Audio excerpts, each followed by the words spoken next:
Alors allons-y crescendo. Il y a donc l'aide publique au développement que j'ai déjà évoquée. Depuis 2017, donc depuis l'arrivée d'Emmanuel Macron au pouvoir, l'Algérie a reçu de la part du gouvernement français plus d'1 milliard d'euros d'aide publique au développement. C'était 842 millions de 2017 à 2022 et ça n'a pas cessé depuis. Sur la seule année de 2023, c'est encore 136 millions d'euros selon le dernier chiffre du gouvernement français. Par exemple, pendant que l'on ferme des classes en zone rurale, la France investit dans l'éducation algérienne. En 2022, la France a accordé au titre de l'aide publique au développement la modique somme de 121 millions d'euros à des étudiants algériens pour qu'ils viennent étudier en France. La France finance aussi le programme de préservation de l'agrobiodiversité oasienne dans la vallée du Mzab. 600 000 euros sur 3 ans jusqu'en 2026. Nos agriculteurs n'arrivent pas à survivre, mais la France va s'occuper de ceux de la vallée du Mzab. Il se trouve que M. Tebboune a reparlé de mes propos cette semaine dans le journal français L'Opinion. Il m'attaque encore, mais étonnamment cette fois-ci, il ne dit plus que je mens quand je dis que nous donnons de l'argent à l'Algérie. Il dit, je le cite, « Sarah Knafo veut supprimer l'aide publique au développement. L'Algérie n'a pas besoin de cet argent. » Alors, il n'en a pas besoin, mais vous remarquerez qu'il le prend quand même. Comme disait Jules Renard, si l'argent ne fait pas le bonheur, rendez-le. Vous serez d'accord avec moi pour faire passer le même message à M. Tebboune. Deuxièmement, j'ai appris que les factures impayées, laissées par des diplomates ou des touristes algériens dans les hôpitaux d'Île-de-France, avaient atteint 45 millions d'euros juste en 2023. 45 millions d'euros de factures impayées uniquement pour l'Île-de-France. Combien à Marseille? Combien ailleurs? Le gouvernement ne nous le dit pas. Mais en ajoutant toutes les autres régions de France, nous pouvons supposer que la facture dépasse les 100 millions d'euros sur une année. C'est-à-dire que pendant que nous soignons gratuitement des dignitaires algériens, nous avons des Français qui meurent aux urgences, des patients qui manquent de lits à l'hôpital, et l'hôpital Georges Pompidou qui est obligé de faire un appel aux dons pour financer ses scanners. Et depuis que ce scandale humiliant est sorti, figurez-vous que M. Tebboune, toujours lui, a déclaré que les Algériens n'iraient plus se faire soigner en France. Voilà une bonne nouvelle, comme quoi notre travail a de l'influence.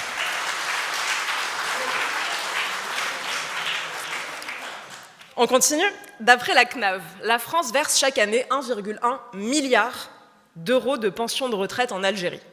En 2019, un contrôle de l'Agirc-Arrco réalisé sur 1000 allocataires vivant en Algérie n'a permis de certifier que 179 dossiers sur 1000. Ça veut dire moins de 18%. 130 étaient décédés, 691 n'ont tout simplement pas été retrouvés du tout. Mais ils touchent pourtant chaque mois leur retraite venue des caisses sociales françaises. Le rapporteur d'une commission d'enquête parlementaire sur le sujet, M. Pascal Brindino, député UDI, parlait même en 2022 de fraude institutionnalisée, interrogeant la complicité des autorités algériennes. Donc si l'on retient 80% de fraude sur 1,1 milliard d'euros de pensions versées, on arrive à un coût annuel de 800 millions d'euros qui s'ajoute à la facture très salée que nous sommes en train d'établir. Quatrièmement, c'est pas fini, les transferts de fonds. L'année dernière, on estime que 2 milliards d'euros ont été officiellement envoyés de la diaspora française vers l'Algérie, c'est-à-dire sans compter le marché noir, je vais y venir. Il faut comprendre que ces 2 milliards d'euros, c'est de l'argent qui a été perçu en France, soit par des salaires, soit par des aides sociales, mais qui seront dépensés en Algérie. Ils ne seront ni consommés, ni investis dans l'économie française. C'est-à-dire que c'est 400 millions d'euros de TVA perdus à tout jamais pour les finances publiques françaises. Mais ce n'est pas tout. Et là, c'est sans doute le plus révoltant sur cette affaire. J'ai appris que ces envois d'argent à l'étranger étaient défiscalisés sur l'impôt sur le revenu. Donc par exemple, si un Algérien envoie de l'argent à sa famille en Algérie, il peut le défiscaliser de son impôt sur le revenu. C'est donc clairement une incitation à envoyer de l'argent hors de France pour payer moins d'impôts. Oui, vous avez bien compris. L'État français est à l'os, mais il finance lui-même la fuite des capitaux français à l'étranger. Il faut savoir en plus qu'il existe un marché noir pour le dinar algérien. Alors M. Tebboune vantait dans l'opinion la force de l'économie algérienne pour me dire qu'il n'avait pas besoin de notre argent. Son économie est si forte et si honnête qu'il est obligé de bloquer le cours de sa monnaie bien au-dessus de sa valeur réelle, d'où le marché noir. Pour comprendre, ceux qui envoient de l'argent en Algérie par virement au taux de change officiel perdent au moins 50% de sa valeur. Donc on comprend très facilement que l'immense majorité des transferts se fait en liquide dans les bagages des voyageurs algériens. La fuite de capitaux français qui partent en Algérie représente donc très certainement beaucoup plus que les 2 milliards officiels de transferts de fonds. Si on prend une population similaire en nombre, les Marocains vivant en France, on voit que les transferts de fonds vers le Maroc s'élèvent à 11 milliards chaque année. On peut donc imaginer, raisonnablement, que le montant réel envoyé par les Algériens est similaire. J'en viens à mon 5e point. Avec de telles sommes envoyées à l'étranger chaque année, on pourrait naïvement se dire que les Algériens qui vivent en France sont suffisamment à l'aise financièrement pour ne pas avoir besoin d'aide sociale. Eh bien non. Parmi les 900 000 étrangers algériens vivant en France selon l'INSEE, et donc sans compter les binationaux, je vais y venir, l'INSEE nous apprend que 32% sont inactifs, donc femmes au foyer, retraités, contre seulement 15% pour les Français dans leur ensemble. À ces 32% d'inactifs, il faut ajouter 13% et demi de chômeurs, 2 fois de plus, là encore, le taux des Français. Ce qui signifie que près de la moitié des étrangers algériens vivant sur notre sol non seulement ne travaillent pas, mais bénéficient largement de nos aides sociales. Manifestement, cela ne les empêche pas d'envoyer quand même des milliards d'euros par an dans leur pays d'origine. Là encore, sans compter les binationaux, car en plus des 900 000 Algériens dénombrés par l'INSEE, il y aurait encore entre 3 et 5 millions de binationaux franco-algériens. Vous comprenez ainsi que tous les calculs que je viens de vous donner sont largement sous-estimés et que la facture est encore plus chère que tout ce que nous sommes en train de constater. Avec les données dont nous disposons sur les aides versées aux étrangers et en connaissant la part d'Algériens parmi les étrangers, nous pouvons estimer en plus que les Algériens nous coûtent chaque année 300 millions d'euros d'allocations familiales, 1,1 milliard d'euros de RSA, d'APL, de primes d'activité et autres allocations, 200 millions d'euros de minimum vieillesse, et j'aimerais beaucoup avoir les chiffres précis des millions d'autres euros supplémentaires de primes de Noël, de primes de rentrée scolaire, des diverses aides accordées par les collectivités locales. Alors si le gouvernement nous écoute aussi, qu'il daigne accorder un peu de transparence à ce sujet majeur. Toujours d'après l'INSEE, 49% des immigrés algériens, c'est-à-dire les étrangers et les naturalisés, occupent un logement social. 49%. Les Algériens occupent donc, à eux tout seuls, près de 10% de la totalité du parc HLM français. Avec plus de 16 milliards d'euros d'aides publiques versées aux offices HLM, cela fait donc 1,5 milliard d'euros pour les seuls ressortissants algériens. On continue ? Il y a 32 147 étudiants algériens en France en 2023, selon Campus France. Sachant que le coût moyen d'une année de formation universitaire en France s'élève à 11 900 euros par étudiant. Cela nous fait donc 380 millions d'euros par an à payer pour le contribuable français. Même les frais d'inscription, qui ne couvrent qu'un tiers des frais réels à l'université, ne sont acquittés en totalité que par 10% des étudiants étrangers. Il faut ajouter à ce montant déjà énorme les bourses et les aides pour les étudiants étrangers, avec par exemple Campus France qui verse environ 2,5 millions d'euros par an aux étudiants algériens. Il y a encore un autre sujet. Vous le connaissez, les très nombreux clandestins que l'on prend en charge, puis que l'on tente d'expulser, en vain d'ailleurs, puisque l'Algérie refuse de les reprendre. Tout cela a un coût. Si on regarde les nationalités des étrangers sous OQTF, on note que 10% d'entre eux sont algériens. Les clandestins algériens nous coûteraient donc chaque année 100 millions d'euros au titre de l'AME, 140 millions au titre de l'hébergement d'urgence, 20 millions pour la rétention administrative. Enfin, quand même, terminons par les délinquants algériens. Au 1er janvier 2024, D'après les données publiées par l'administration pénitentiaire, il y avait 4 224 détenus algériens dans nos prisons. Toujours sans compter les binationaux. Si l'on cherche de la symétrie dans nos relations franco-algériennes, je pense que le seul détenu français dans les prisons algériennes aujourd'hui s'appelle Boualem Sansal, et je lui rends d'ailleurs hommage ce soir.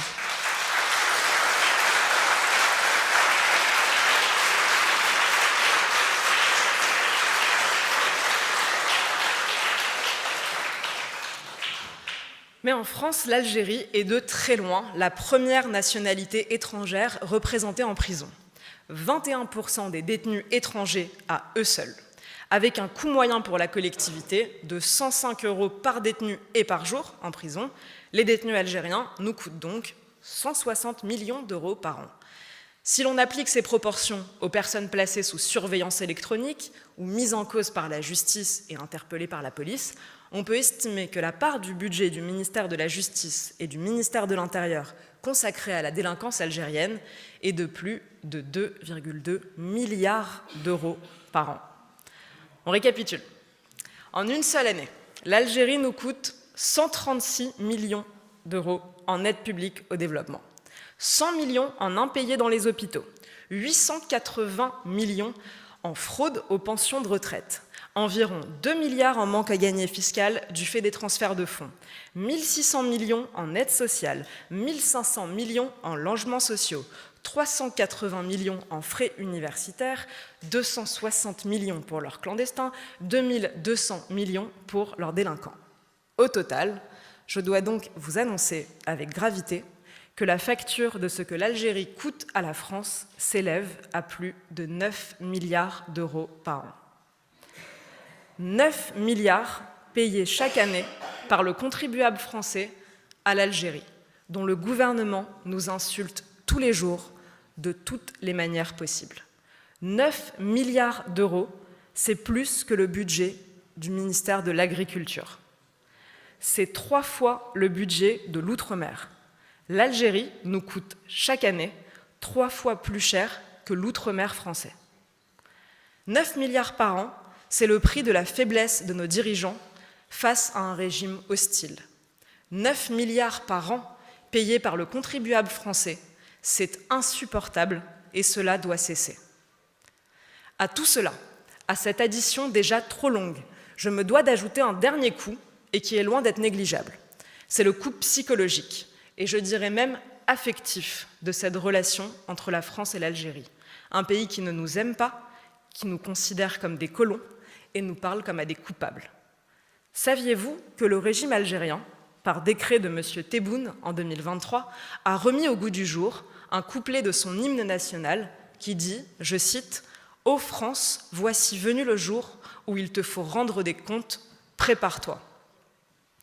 Saviez-vous que sur la question des visas, le président Tebboune, toujours lui, a dit publiquement que la France devait à l'Algérie des visas illimités pendant 132 ans.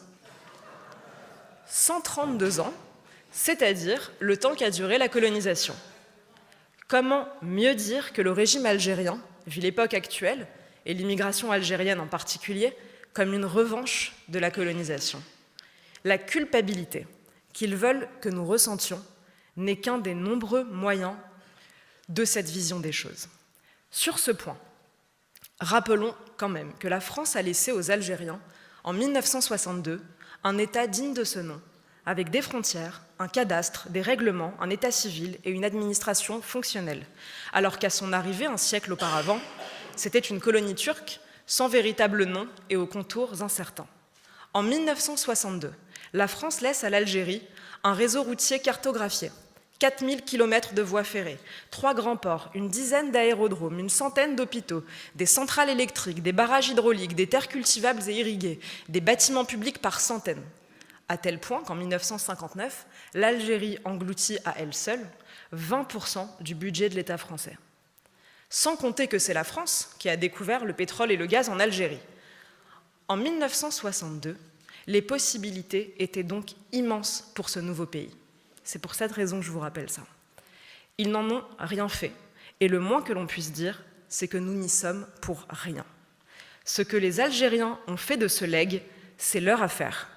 Mais une chose est certaine, la France ne leur doit plus rien. Pas 1 euro, pas même 1 centime. À la même époque, les Coréens avaient un pays totalement détruit. Aujourd'hui, la Corée est devenue une grande puissance, sans pétrole et sans se plaindre. Alors assez de naïveté et place à l'ordre. Que faire? Et j'en finirai par là. La première chose à faire, c'est ce que nous faisons tous ensemble aujourd'hui, c'est-à-dire dévoiler la vérité. Il ne s'agit pas de nous payer de mots. Avoir le courage de la vérité, cela a un effet concret. Pourquoi? D'abord parce que l'Algérie a honte d'avoir besoin de la France. Elle ne supporte pas que cela se sache et que cela se dise. Regardez et soyez fiers du travail accompli. Il aura suffi de quelques déclarations pour faire bouger le régime algérien sur l'aide publique au développement et sur la fréquentation de nos hôpitaux. Deuxièmement, il faut évidemment cesser toute aide à destination de l'Algérie. Monsieur Tebboune vient de nous le dire, il n'a pas besoin de notre argent. Alors pourquoi notre gouvernement nous ferait-il honte à ce point en continuant de dilapider le fruit de nos impôts? Troisièmement, il faut mettre fin à l'ouverture de notre modèle social et à la fraude qui l'accompagne. Les aides sociales comme les logements sociaux doivent être réservées aux Français. Et puisque nous ne pouvons pas faire confiance aux autorités algériennes, il faut interdire de verser une retraite à quiconque ne se présente pas au consulat ou à l'ambassade au moins 1 fois par an. Ce n'est que du bon sens. Bien sûr, il faut dénoncer les accords franco-algériens de 1968. Bien sûr, il faut en finir avec l'université gratuite pour tous les étudiants étrangers du monde. Ce n'est que justice pour les étudiants français. Bien sûr, il faut abolir la possibilité de défiscaliser les transferts de fonds vers l'étranger. Bon sens économique, là encore. Enfin, il ne faut plus tergiverser lorsque l'Algérie refuse de reprendre ses ressortissants. Regardez ce que Trump a fait avec la Colombie en 2 heures. En 2 heures, il a obtenu plus que ce que tous nos gouvernements n'ont pas réussi à obtenir en 20 ans. Les solutions sont simples et rapidement applicables. Gel de l'octroi de visa aux Algériens, gel des avoirs des dignitaires algériens, voire confiscation de leurs biens en France. Je peux vous assurer qu'à la simple évocation d'une seule de ces mesures, les laissez-passer consulaires tomberont soudain du ciel. Certains d'entre vous m'ont déjà entendu le dire, l'Algérie et la France sont censés avoir divorcé en 1962. Mais visiblement, c'est la France qui a eu la garde des enfants et elle paye quand même une très lourde pension alimentaire. Le peuple français n'est ni raciste, ni xénophobe, il n'a rien d'algérophobe. Nous respectons toutes les nations, nous sommes généreux jusqu'à l'excès, accueillants, compassionnels. Seuls les idéologues pensent le contraire et attisent la colère des Algériens. Ils portent une lourde responsabilité. Nous ne voulons plus de ce dialogue de sourds qui est en réalité devenu un duel malgré toute notre bonne volonté.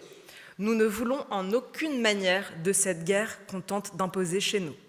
Nous ne voulons pas de cette scène de ménage qui bien trop souvent tourne à l'arnaque, au drame et à la violence. Nous voulons vivre en paix parce que nous le méritons. Et si la condition de cette paix est une séparation de corps et de biens entre l'Algérie et la France, alors va pour la séparation. Il est temps de relever la tête, de couper le cordon, de traiter d'égal à égal et de nous faire respecter. Divorçons pour de bon avec l'Algérie. Merci à tous.